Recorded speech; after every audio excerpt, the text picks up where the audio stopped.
আজকে দ্রবণ করি। তুমি রান্নাঘর থেকে একটা গ্লাস নাও, এই একটা গ্লাস নেওয়া হলো। এবার এই গ্লাসের মধ্যে ধরো অর্ধেকটা বা অর্ধেক একটু বেশি এখানে জল নিলাম। জল, এই গ্লাসের মধ্যে জল নেওয়া হলো। 1 চামচ চিনি, বা চিনি না লবণই নাও, চিনি তো খরচা বেশি।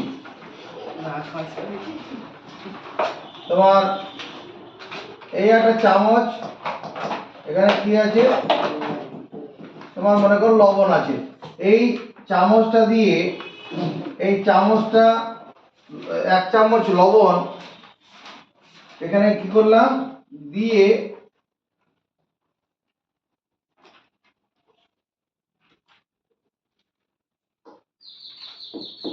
এই চামচটা দিয়ে জলটাকে নাড়া হলো। চামচটা দিয়ে যদি জলটাকে যদি নেড়ে দেওয়া হয়, 10-12টা ঘোটা দিলে পরে কি হবে, এরপরে ওই জলটা থেকে যদি উপর থেকে 1 চামচ জল মুখে দেই, 1 চামচ অল্প করেই মুখে দাও, যেমন নোনতা লাগবে। যদি জলটা কিছুটা কমিয়ে নিয়ে, কমানো মানে উপর থেকে জল কিছু কমে যাবে, মাঝখানে জল থেকে একটুখানি জল মুখে দেই, একই রকম নোনতা লাগবে। যদি তলানি থেকে 1 চামচ জল নেই, একই রকম নোনতা লাগবে। তার মানে কি, ওই লবণের সঙ্গে জলটা এমন ভাবে গুলে গেছে, সব জায়গায় সমানভাবে ছড়িয়ে আছে, সমসত্ব একটা মিশ্রণ তৈরি করেছে, সমসত্ব মিশ্রণ তৈরি করেছে, তাই না? যদি আমরা এখানে একটা কাজ করছি, মনে করো একটা টেবিল নিলাম, একটা সামান্তরিক বানাচ্ছি।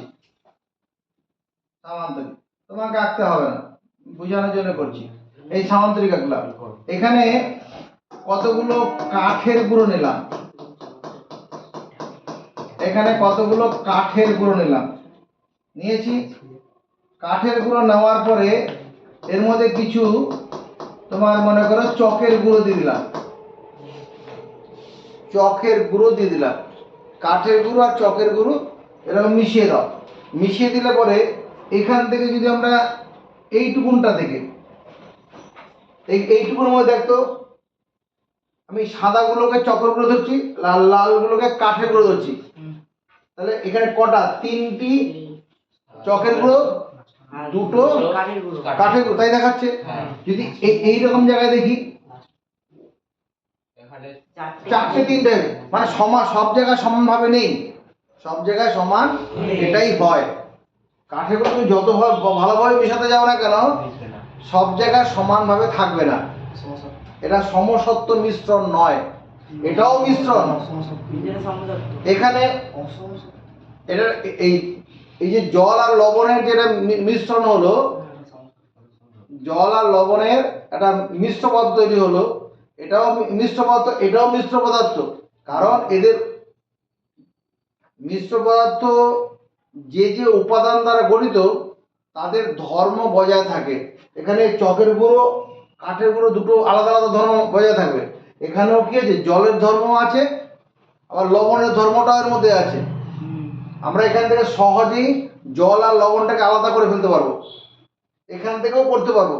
চকের গুঁড়ো কাঠের গুঁড়োকে আলাদা করা যাবে, ঠিক আছে? কি করে করবে স্যার? এটা যদি আমরা জলের মধ্যে গুলে দেই, কাঠের গুলোকে জলের উপর ভাসবে, নিচে থিতিয়ে পড়বে, এরকম আর কি। এরকম এইখানটাও তাই কর, যদি তাপ দেওয়া যায়, জলটা বাষ্প হয়ে উড়ে চলে যাবে, লবণটা তলানিতে পড়ে থাকবে। মানে উপাদানগুলো তার নিজস্ব বজায় থাকছে। আমি দ্রবণের সংজ্ঞাটা কি দেবো? এটা একটা মিশ্রণ, এটাও মিশ্রণ। এই মিশ্রণটা সমসত্ব নয়, এটা সমসত্ব। সমসত্ব মানে এটা সমসত্ব মিশ্রণ। এই সমসত্ব মিশ্রণ এটাই হচ্ছে আসলে দ্রবণ। সমসত্ব মানে কি, এই সমসত্ব কথাটা মানে কি, সমান সত্তাযুক্ত, সমসত্তাযুক্ত, তয় তয় বফল আকার সত্তাযুক্ত। সত্তা মানে অধিকার, সত্তা মানে অধিকার, সমান অধিকার যুক্ত। যৌবনের সংজ্ঞাটা কি আছে? দুই বা ততোধিক পদার্থের, ততোধিক কেন বললাম? আমি জলের সঙ্গে লবণ নিয়েছি বলে চিনি উঠে দিতে পারতাম। দুই বা ততোধিক পদার্থের সমসত্ব মিশ্রণের,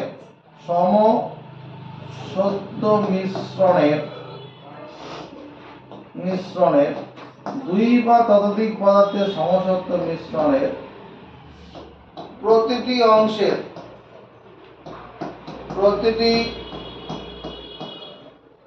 অংশের গঠন ও ধর্ম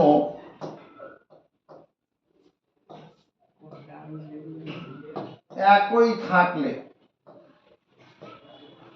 দুই বা ততোধিক পদার্থের সমসত্ব মিশ্রণের প্রতিটি অংশের গঠন ও ধর্ম একই থাকলে,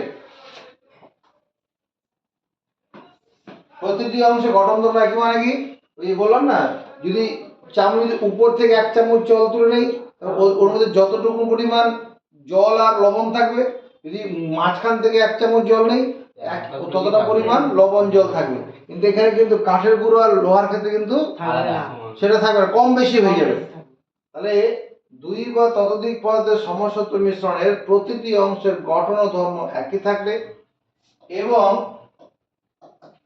উপাদানগুলির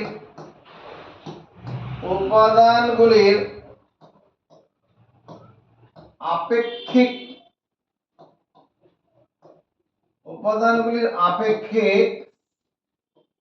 পরিমাণ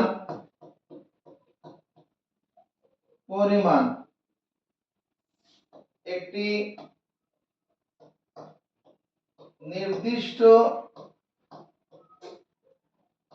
সীমা পর্যন্ত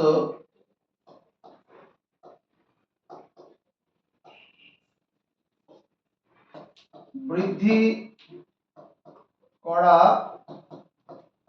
সম্ভব হলে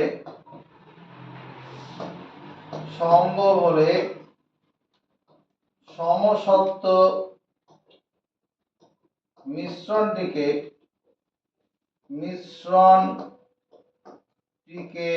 বলে দ্রবণ। কি বললাম? দুই বা ততোধিক পদার্থের সমসত্ব মিশ্রণে, এটা পড়ার সময় তোমার মাথার মধ্যে কাজ করুক, লবণের সঙ্গে জল মেশানো হয়েছে বা লবণের সঙ্গে চিনি মেশানো হয়েছে, এরকম। লবণের সঙ্গে না, জলের সঙ্গে চিনি মেশানো হয়েছে, জলের সঙ্গে লবণ মেশানো হয়েছে, জলের সঙ্গে বা জলের সঙ্গে লবণ চিনি দুটোই মেশানো হয়েছে। শরবত করতে গিয়ে যেটা করে মা, জলের সঙ্গে কি করে? চিনিও দেয় আর লবণ অল্প দেয়, আর লেবুর রসও দেয় পরে, লেবু থাকলে পরে। তাহলে দুই বা ততোধিক পদার্থের সমসত্ব মিশ্রণের প্রতিটি অংশের গঠন ধর্ম একই থাকলে এবং উপাদানগুলির আপেক্ষিক পরিমাণ একটা নির্দিষ্ট সীমা পর্যন্ত বৃদ্ধি করা সম্ভব হলে, উপাদানগুলির আপেক্ষিক পরিমাণ একটা নির্দিষ্ট সীমা পর্যন্ত বৃদ্ধি করা সম্ভব হলে কথাটা মানে কি? এখানে যে জলটা রাখা আছে, নজরের দিকে থাকুন, এখানে যে জলটা রাখা আছে, এক চামচ লবণ দিলে লবণটা জলে গুলে গেল, আবার এক চামচ লবণ দিয়ে ঘাটালে গুলে গেল, আবার এক চামচ দিলে গুলে গেল। এরকম দিতে দিতে মানে কি লবণ জলের মধ্যে গুলছে, কিন্তু একটা সময় আসবে তখন ওই লবণ আর গলবে না, তলায় থিতিয়ে পড়বে।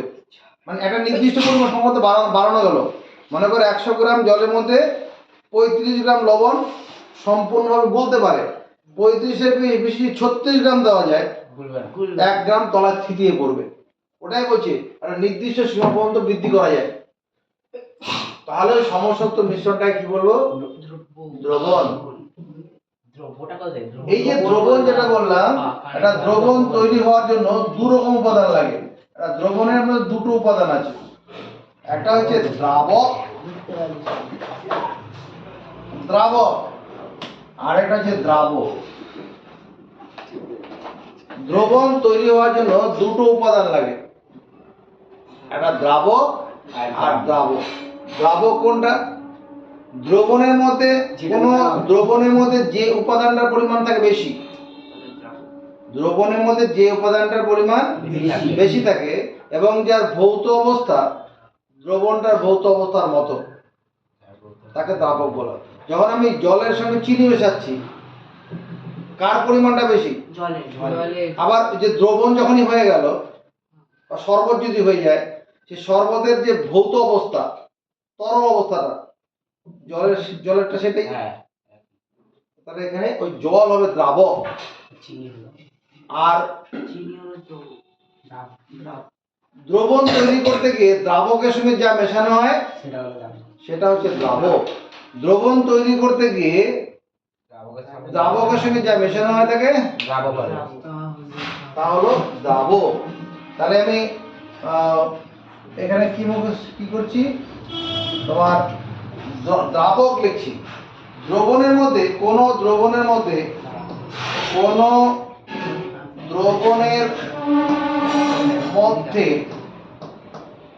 যে উপাদানটির পরিমাণ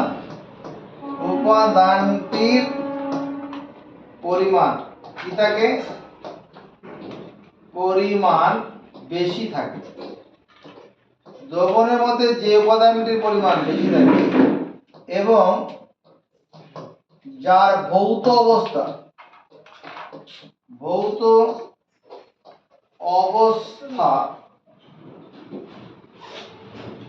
দ্রবণটির ভৌত অবস্থার মতো তাকে বলে কি বলবো? দ্রাবক। দ্রবণের মধ্যে যে উপাদানটার পরিমাণ থাকে, শরবত যখন তৈরি করা হয়, সেই শরবতের মধ্যে থাকা জলটা হলো দ্রাবক। আর দ্রবণের মধ্যে যে উপাদানটির পরিমাণ থাকে কম, দ্রবণের মধ্যে মূর্ধন্য হবে, হ্যাঁ, দ্রবণের মধ্যে যে উপাদানটির পরিমাণ থাকে কম, উপাদানটির পরিমাণ কম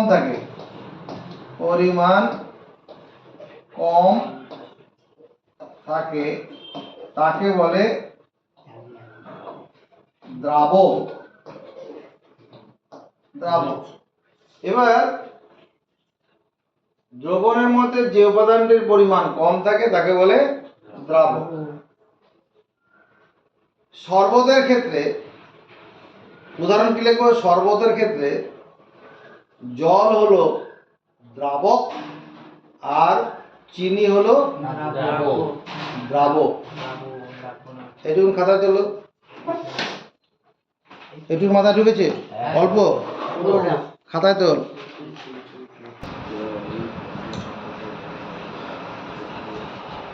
দেখো কতগুলো দ্রবণের নাম বলছি, যেমন শরবত।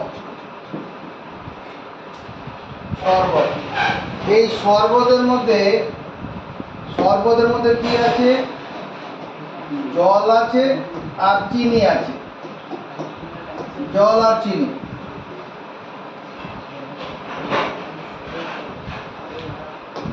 শরবতের মধ্যে জল আর চিনি আছে, তাই তো?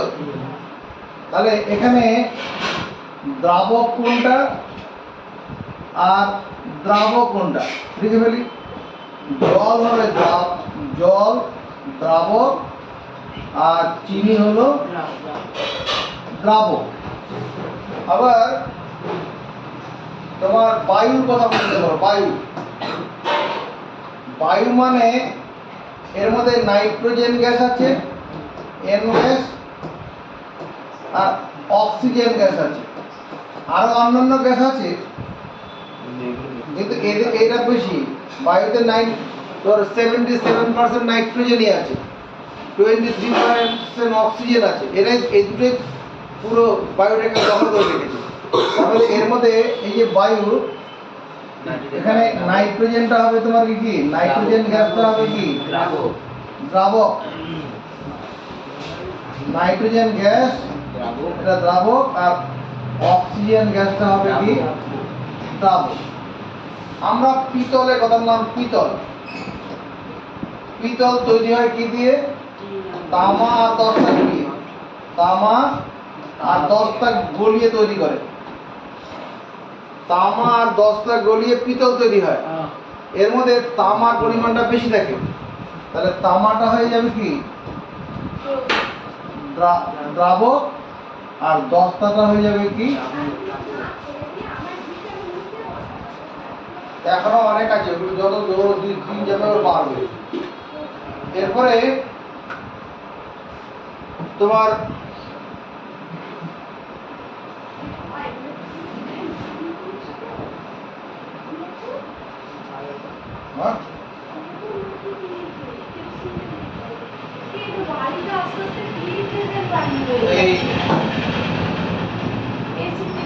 নিকেল যে ধাতুটা আছে, নিকেল ধাতুকে যদি পোড়ানো হয় তাহলে পরে কি বায়ু থেকে হাইড্রোজেনকে শোষণ করে নেয়। নিকেলকে পোড়ালে পরে বায়ু থেকে নাইট্রোজেন শোষণ করে নেয়। তাহলে পরে দরকার নেই। এখানে আমি কি পেলাম, এই যে শরবত যেটা হলো, এই যে দ্রবণটা হলো, এটা কি তোমার তরল কঠিনের দ্রবণ। শরবতটা ক্ষেত্রে কি হয়েছে? তরল কঠিন দ্রবণ। তরল ও কঠিনের দ্রবণ। কঠিন, তরল ও কঠিনের দ্রবণ। পরেরটা কি হয়েছে? বায়ু, এটা হচ্ছে গ্যাসে গ্যাসে দ্রবণ। গ্যাস ও গ্যাসের দ্রবণ। পরেরটা কি হচ্ছে? কঠিনে কঠিন দ্রবণ। কঠিনে কঠিনে দ্রবণ। কঠিনে কঠিনে দ্রবণ। তরলে তরলে দ্রবণ হয়। তরলে তরলে দ্রবণ হবে। যেমন ধরো জল ও অ্যালকোহলের মিশ্রণ। অ্যালকোহলের মিশ্রণ। যারা মদ খায়, মদ খাওয়ার সময় কি করে? জলের সঙ্গে অ্যালকোহলটা জলে মিশিয়ে নেয়, জলে দিলে পরে সমানভাবে গুলে যায় ওটা। ওটা কি জল আর অ্যালকোহলের মিশ্রণ, ওটাও কি একটা দ্রবণ। এবং এর মধ্যে কি কোনটা বেশি থাকে? তোমার কি জল বেশি থাকে। জলটা হচ্ছে দ্রাবক, আর ওদিকে অ্যালকোহলটা হচ্ছে কি অ্যালকোহল। অ্যালকোহল এটা হচ্ছে দ্রাবক। এবার দ্রবণের বৈশিষ্ট্য আছে। আমরা যে দ্রবণের কথা বলছি, দ্রবণের বৈশিষ্ট্য।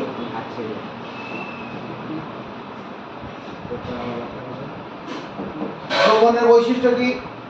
দ্রবণের মধ্যে উপাদানগুলি তাদের নিজস্ব ধর্ম বজায় রাখবে। দ্রবণের মধ্যে উপাদানগুলি তার নিজস্ব ধর্ম বজায় রাখবে। দ্রবণের মধ্যে 1 নম্বর, দ্রবণের মধ্যে উপাদানগুলি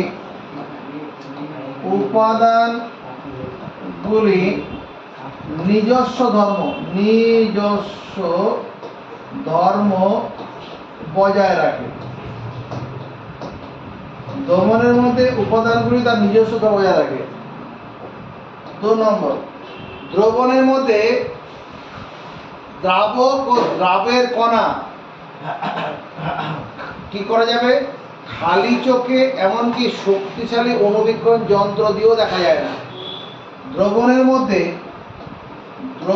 মধ্যে দ্রাবক ও দ্রাবের কণা খালি চোখে বা শক্তিশালী অণুবীক্ষণ যন্ত্র দিয়ে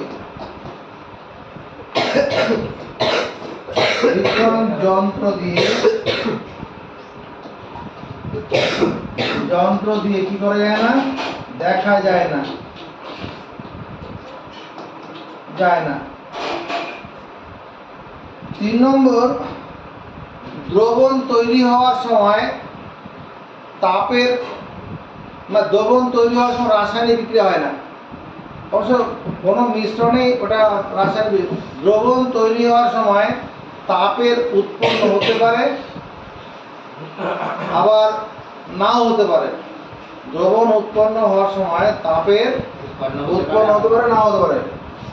দ্রবণ উৎপন্ন হওয়ার সময়, দ্রবণ উৎপন্ন হওয়ার সময় তাপের উৎপাদন, তাপ উৎপন্ন লিখি। দ্রবণ উৎপন্ন, তাপ উৎপন্ন হতে পারে, আবার নাও পারে।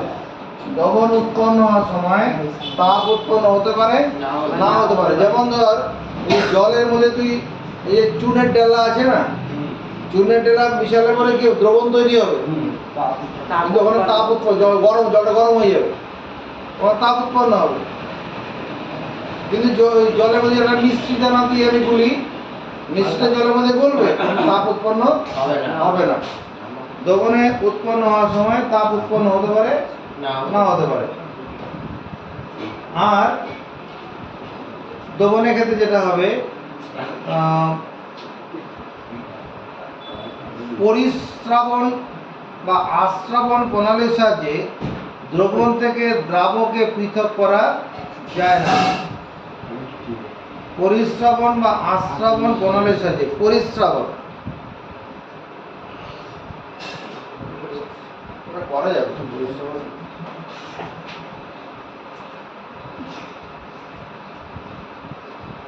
কোন দ্রবণকে স্থির অবস্থায় রেখে দিলে দ্রাবের কণাগুলো থিতিয়ে পড়বে না। এটা লিখি, কোনো দ্রবণকে রেখে দিলে, কোনো দ্রবণ রেখে দিলে কি হবে, দ্রাবের কণাগুলি থিতিয়ে পড়বে না, থিতিয়ে পড়বে না।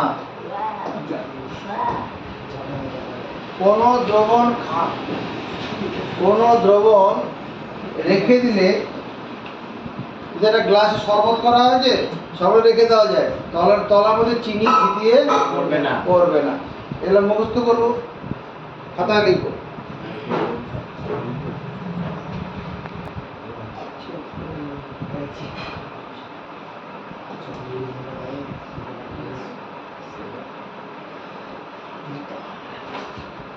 আমরা যে দ্রবণ পড়ছি, দ্রবণ, এই দ্রবণ 3 রকমের দ্রবণ আছে। দ্রবণ 3 রকমের। একটা হচ্ছে অসম্পৃক্ত,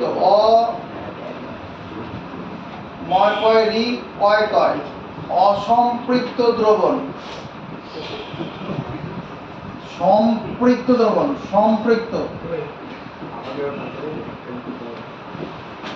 সম্পৃক্ত দ্রবণ, আর অতিপৃক্ত দ্রবণ। অতিপৃক্ত দ্রবণ, এগুলো তো বাড়ির লোক এসে লিখবে নাকি? এগুলো বোঝার কিছু আছে? দ্রবণ 3 রকমের আছে, অসম্পৃক্ত দ্রবণ, সম্পৃক্ত দ্রবণ, অতিপৃক্ত দ্রবণ। ব্যাপারটা এইরকম, তুই রোদ্রে অনেক ছোটাছুটি করে এলি, এর উপরে কি হবে, স্টপ রাইটিং। রোদ্রে ছোটাছুটি করে আসা হলো, তোমার কি পাবে? বলে জল পিপাসা পাবে, জল পিপাসা পাবে। ঠিক আছে, হাঁপানি হচ্ছে, একটু রেস্ট নে, 2 মিনিট রেস্ট নেওয়ার পরে কি ওটা চলবে? তার মা বলে জল দাও, বা নিজেই জল নিয়ে খাবে। এবার 1 গ্লাস জল খাওয়ার পরে তুই কি তৃপ্ত হলি? না হতে পারিস, আরো জল খেয়ে আরো 1 গ্লাস দিল, সেটা হয়তো খেয়ে নেবে। তারপরে দিলে পরে আর হয়তো এক ডোক দু ডোক খেতে পারলি আর খেতে পারলি না। তাহলে যতক্ষণ পর্যন্ত ওই যে জল খাওয়ার ইচ্ছাটা থাকলো ততক্ষণ কি ছিল? অসম্পৃক্ত কথা ছিল। তৃষ্ণাটা ততক্ষণ মতো অসম্পৃক্ত ছিল। যখনই আর জল ভিতরে ঢোকানো যাচ্ছে না তখন শরীরটা কি হয়েছে? সম্পৃক্ত হয়ে গেছে। এবার নাকটা চেপে ধরে যদি এবার কি করা হয়, জোর করে আর মুখে জল ঢুকিয়ে দেওয়া হয়, সেটাও তো গুলিয়ে নেওয়া হবে। গুলিয়ে নেওয়া হবে না? নাকটা মুখ চিপে ধরলে পরে আরো জল তখন পেটের ভিতরে ঢুকবে, ওটা হচ্ছে অতিপৃক্ত। তাহলে সম্পৃক্ত দ্রবণ আমরা কাকে বলবো? নির্দিষ্ট উষ্ণতায়, আগে বুঝে নে পরে লিখবি। নির্দিষ্ট উষ্ণতায়, নির্দিষ্ট উষ্ণতায় নির্দিষ্ট পরিমাণ দ্রাবকে, নির্দিষ্ট উষ্ণতায় নির্দিষ্ট পরিমাণ দ্রাবকে, নির্দিষ্ট উষ্ণতায় নির্দিষ্ট পরিমাণ দ্রাবকে সর্বাধিক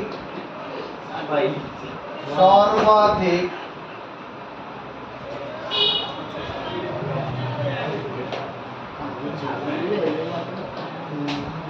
নির্দিষ্ট উষ্ণতায় নির্দিষ্ট পরিমাণ দ্রাবকে সর্বাধিক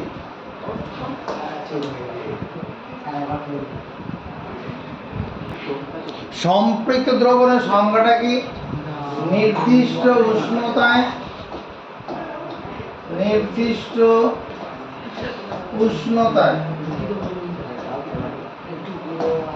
নির্দিষ্ট পরিমাণ দ্রাবকে, নির্দিষ্ট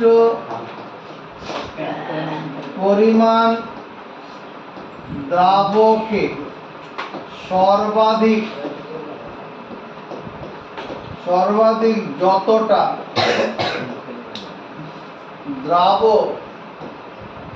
দ্রবীভূত হতে পারে, দ্রবীভূত হতে পারে তার চেয়ে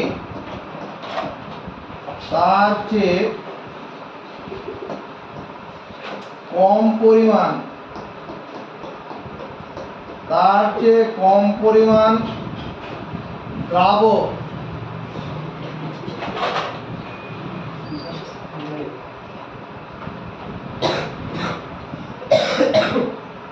দ্রবণে থাকে,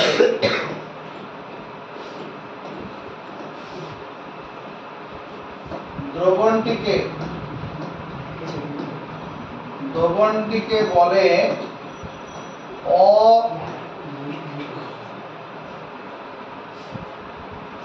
অসম্পৃক্ত, অসম্পৃক্ত দ্রবণ। এটা অসম্পৃক্ত হবে। বলছি নির্দিষ্ট উষ্ণতায় নির্দিষ্ট পরিমাণ দ্রাবকে, মনে কর এখন ঘরের টেম্পারেচার কত? ধরো 22 ডিগ্রি সেন্টিগ্রেড। 22 ডিগ্রি সেন্টিগ্রেড উষ্ণতায় নির্দিষ্ট পরিমাণ দ্রাবক, ধর 100 ml জলের কথা বলছি, 100 ml জল। 100 ml জল মানে কি? এটা দ্রাবক নির্দিষ্ট হয়ে গেল, উষ্ণতাটা নির্দিষ্ট হয়ে গেল, উষ্ণতা নির্দিষ্ট, সমর্থন পাবো? উষ্ণতা নির্দিষ্ট, হ্যাঁ, দ্রাবক নির্দিষ্ট।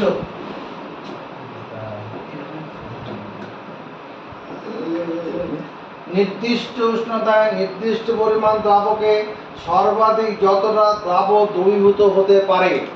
ধরো এই 22 ডিগ্রি সেন্টিগ্রেড তাপমাত্রায় 100 ml জলের মধ্যে 34 গ্রাম জল দ্রবীভূত হতে পারে, দ্রবীভূত হতে পারে, হতে পারে।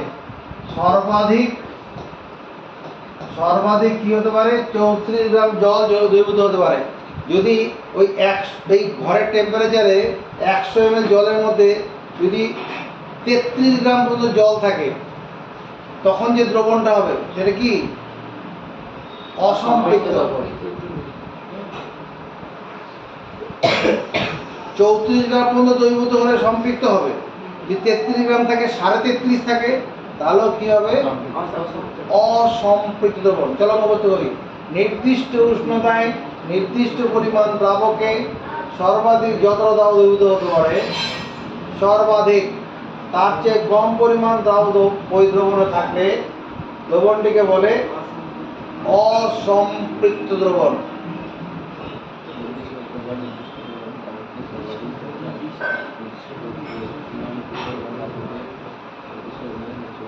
এবার সম্পৃক্ত দ্রবণের কথাটা বলবো। সম্পৃক্ত দ্রবণ, এই কথাগুলো লিখবো। নির্দিষ্ট উষ্ণতায় নির্দিষ্ট পরিমাণ দ্রাবকে সর্বাধিক যতটা দ্রাবক দ্রবণে দ্রবীভূত হতে পারে, ঠিক হতে পারে লিখলাম, ঠিক সেই পরিমাণ দ্রাবক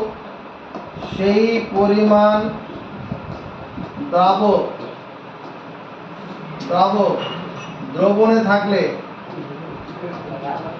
সেই পরিমাণ দ্রাবক দ্রবণে থাকলে দ্রবণটিকে বলে সম্পৃক্ত দ্রবণ। সম্পৃক্ত দ্রবণ। ওই এই যে 22 ডিগ্রি সেন্টিগ্রেড তাপমাত্রায় 100 ml জলের মধ্যে যদি ওই 34 গ্রাম লবণ থাকে, ওটা হয়ে যাবে সম্পৃক্ত দ্রবণ। তোমার মনে প্রশ্ন জাগবে, স্যার আপনি নির্দিষ্ট পরিমাণ দ্রাবক কথাটা উল্লেখ করছেন কেন? যদি এখানে উষ্ণতাটা বাড়িয়ে দেওয়া যায়, এখানে কি হচ্ছে, তোর 100 ml জল আর 34 গ্রাম লবণ এটা মিশে কি করবে, তোর 22 ডিগ্রি সেন্টিগ্রেড তাপমাত্রায় 100 ml জল 34 গ্রাম লবণ মিশে সম্পৃক্ত দ্রবণ তৈরি করবে। সম্পৃক্ত দ্রবণ তৈরি করে। ঘটনা ঠিক, তৈরি করে। এবার যদি কি করা হয়, এই যে মিশ্রণটা হলো, হ্যাঁ, এটা দ্রবণ তৈরি হয়েছে তো, এই দ্রবণটা কিরকম? সম্পৃক্ত দ্রবণ তৈরি হয়েছে। এবার উষ্ণতা যদি কি করা যায়, 22-এর জায়গায় 32 করে দেওয়া যায়, গ্যাস ওভেনে বসালেই হবে। যদি 22 জায়গায় 32 করা যায়, তখন দেখা যাবে এর মধ্যে আবার 1 চামচ লবণ দিলে গুলে নিচ্ছে। তার মানে কি, জল উড়ে যাবে না।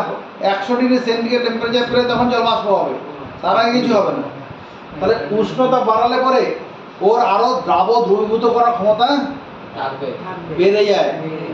ওই জন্য নির্দিষ্ট উষ্ণতার কথা উল্লেখ করা হচ্ছে, নির্দিষ্ট পরিমাণ দ্রাবক উল্লেখ করা হচ্ছে। কেন? 100 ml জলে 34 গ্রাম লবণ দিয়ে সম্পৃক্ত হচ্ছে। যদি এবার 100 ml জল 34 গ্রাম লবণই থাকলো, জলে 100 জায়গায় 120 ml করে দেওয়া হলো, তাহলে কি ওটা দ্রবণ সম্পৃক্ত থাকবে? তো আরো লবণ চাইবে এবার। এই জন্য ওই সংজ্ঞা লেখার সময় কি করা যায়, নির্দিষ্ট উষ্ণতা আর নির্দিষ্ট পরিমাণ দ্রাবক উল্লেখ করা হয়ে থাকে। এরকম খাতায় লিখে নাও। স্যার ওইটা কি লিখেছে? এবার আমরা অতিপৃক্ত দ্রবণ পড়ি।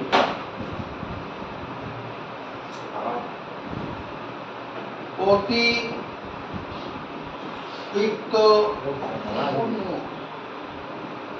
দ্রবণ নির্দিষ্ট উষ্ণতায় নির্দিষ্ট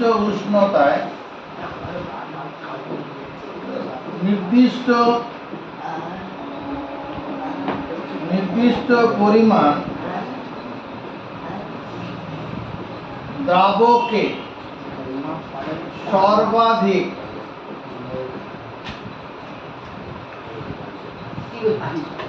যে পরিমাণ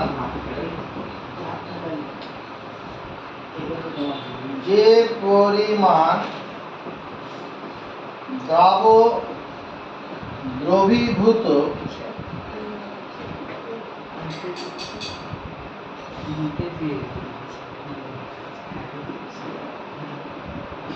দ্রবীভূত হতে পারে নির্দিষ্ট উষ্ণতায় নির্দিষ্ট পরিমাণ দ্রাবকে নির্দিষ্ট পরিমাণ দ্রাবকে নির্দিষ্ট উষ্ণতায় নির্দিষ্ট পরিমাণ দ্রাবকে সর্বাধিক যে পরিমাণ দ্রাবক দ্রবীভূত হতে পারে তার চেয়ে দ্রবীভূত হতে পারে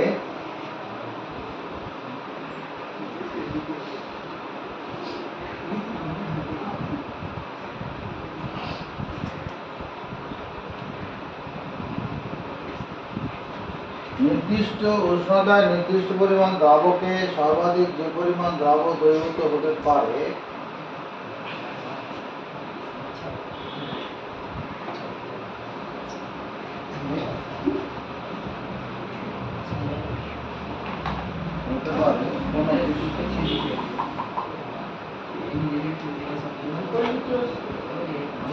সর্বাধিক যে পরিমাণ দ্রাবক দ্রবীভূত হতে পারে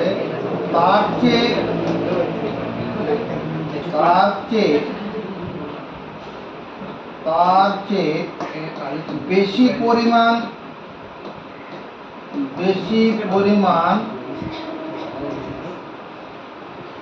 দ্রাবক কোনো বিশেষ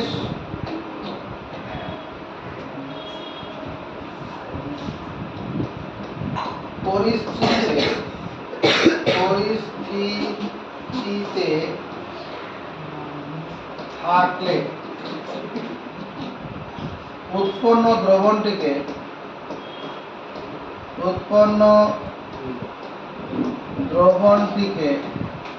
বলে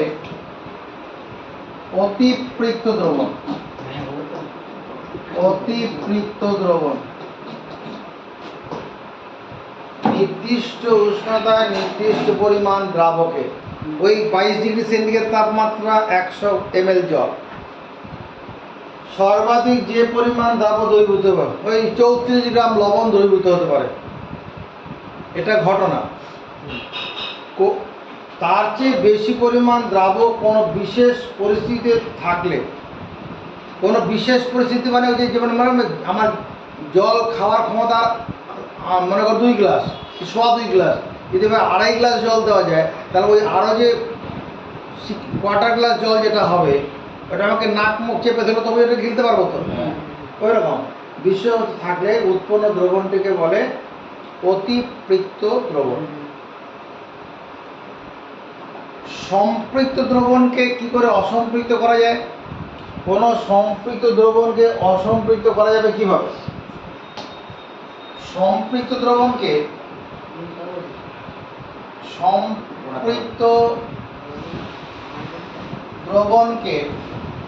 অসম্পৃক্ত করা যাবে কিভাবে করা যাবে? কোনো একটা সম্পৃক্ত দ্রবণ আছে, তাকে অসম্পৃক্ত করতে চাইব, কিভাবে করা যাবে? উষ্ণতার পরিবর্তন করে। 1 নম্বর কি? উষ্ণতার পরিবর্তন করে। যদি উষ্ণতার পরিবর্তন করা যায় তাহলে সম্পৃক্তটা অসম্পৃক্ত হয়ে যাবে। মানে উষ্ণতা বৃদ্ধি করে লিখে দিই। সবসময় বৃদ্ধি করলে হবে না, কম উষ্ণতাতে আবার যেমন ওই জলের মধ্যে তোর ইসে যেটা হয় ওই যে চুন, উষ্ণতা বাড়লে দ্রাব্যতাটা কমে যায়, ঠান্ডা জলে বেশি করে তখন চুনটা গলে। উষ্ণতার পরিবর্তন, সাধারণত উষ্ণতা বাড়ালেই ওর দ্রবণটা অসম্পৃক্ত হয়। আগে দ্রবণে দ্রাবকের পরিমাণ বাড়িয়ে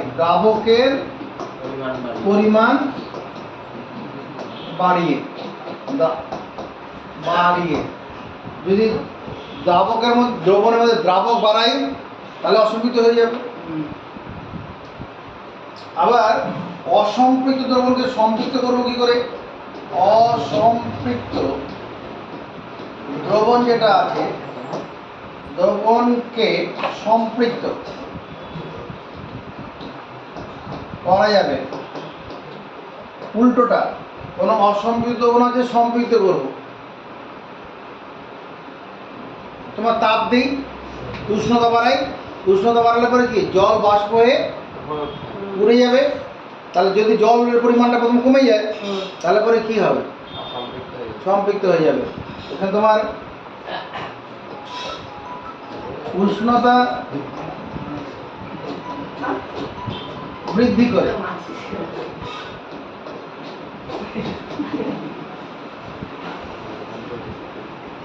আর কি করে করা যাবে? যদি উষ্ণতা বৃদ্ধি না করি, আরো দ্রাবক যোগ করি, আরো দ্রাবক যোগ করলে হয়ে যাবে। উষ্ণতা বৃদ্ধি করে, উষ্ণতা বৃদ্ধি করবো, আমি তো সম্পৃক্ত করবো, উষ্ণতা হ্রাস করে হবে, উষ্ণতা হ্রাস করে, উষ্ণতা হ্রাস করা হবে। উষ্ণতা হ্রাস করলে পরে তোমার অসম্পৃক্তটা সম্পৃক্ত হয়ে যাবে। আরেকটা হচ্ছে কি আরো দ্রাবক যোগ করে, আরো দ্রাবক যোগ করে, আরো দ্রাবক যোগ করলে পরে কি হবে? অসম্পৃক্তটা সম্পৃক্ত হয়ে যাবে। আমাদের একটা উত্তর করতে হবে, জলকে সার্বজনীন দ্রাবক বলা হয় কেন? জলকে সার্বজনীন দ্রাবক বলা হয় কেন? দেখ, জল পৃথিবীর সব জায়গায় পাওয়া যায়, জলকে নিরাপদে ব্যবহার করা যায়। এক নম্বর, জল সব জায়গায় পাওয়া যাচ্ছে, জল নিরাপদে ব্যবহার করা যাচ্ছে। শুধু এটা কারণ নয়, এই জলের মধ্যে বেশিরভাগ পদার্থই দ্রবীভূত হতে পারে। জলের মধ্যে এটা বড় কথা, জলের মধ্যে বেশিরভাগ পদার্থই দ্রবীভূত। বিশেষ কতগুলো জৈব পদার্থ ছাড়া বেশিরভাগ পদার্থই কি হতে পারে? জলে দ্রবীভূত হতে পারে। এই জন্য জলকে সার্বজনীন দ্রাবক বলা হয়। জলকে সার্বজনীন দ্রাবক বলা হয় কেন? জলকে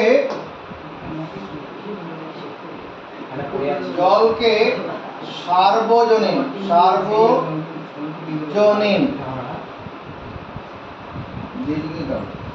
সার্বজনীন দ্রাবক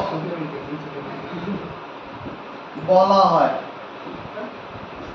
কারণ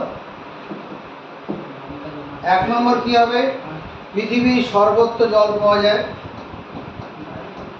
পৃথিবীর সর্বত্র জল পাওয়া যায়, জল নিরাপদে ব্যবহার করা যায়, নিরাপদে ব্যবহার করা যায়। চোখে মুখে যেখানে খুশি তুমি জল দিতে পারো, কোনো বিপদের কিছু সম্ভাবনা নেই। জল নিরাপদে ব্যবহার করা যায়। আরেকটা কি, বেশিরভাগ কঠিন, তরল ও গ্যাসীয় পদার্থ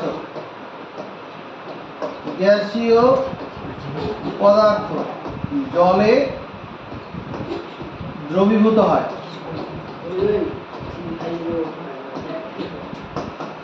বেশিরভাগ কঠিন, তরল, গ্যাসীয় পদার্থ জলে দ্রবীভূত হয়। মানবো?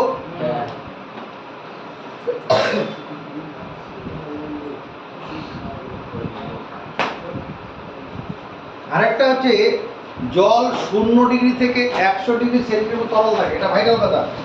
জল 0 ডিগ্রি সেন্টিগ্রেড থেকে 100 ডিগ্রি সেন্টিগ্রেড পর্যন্ত কি থাকবে? তরল থাকে। জল 0 ডিগ্রি সেন্টিগ্রেড থেকে 100 ডিগ্রি সেন্টিগ্রেড পর্যন্ত তরল থাকে।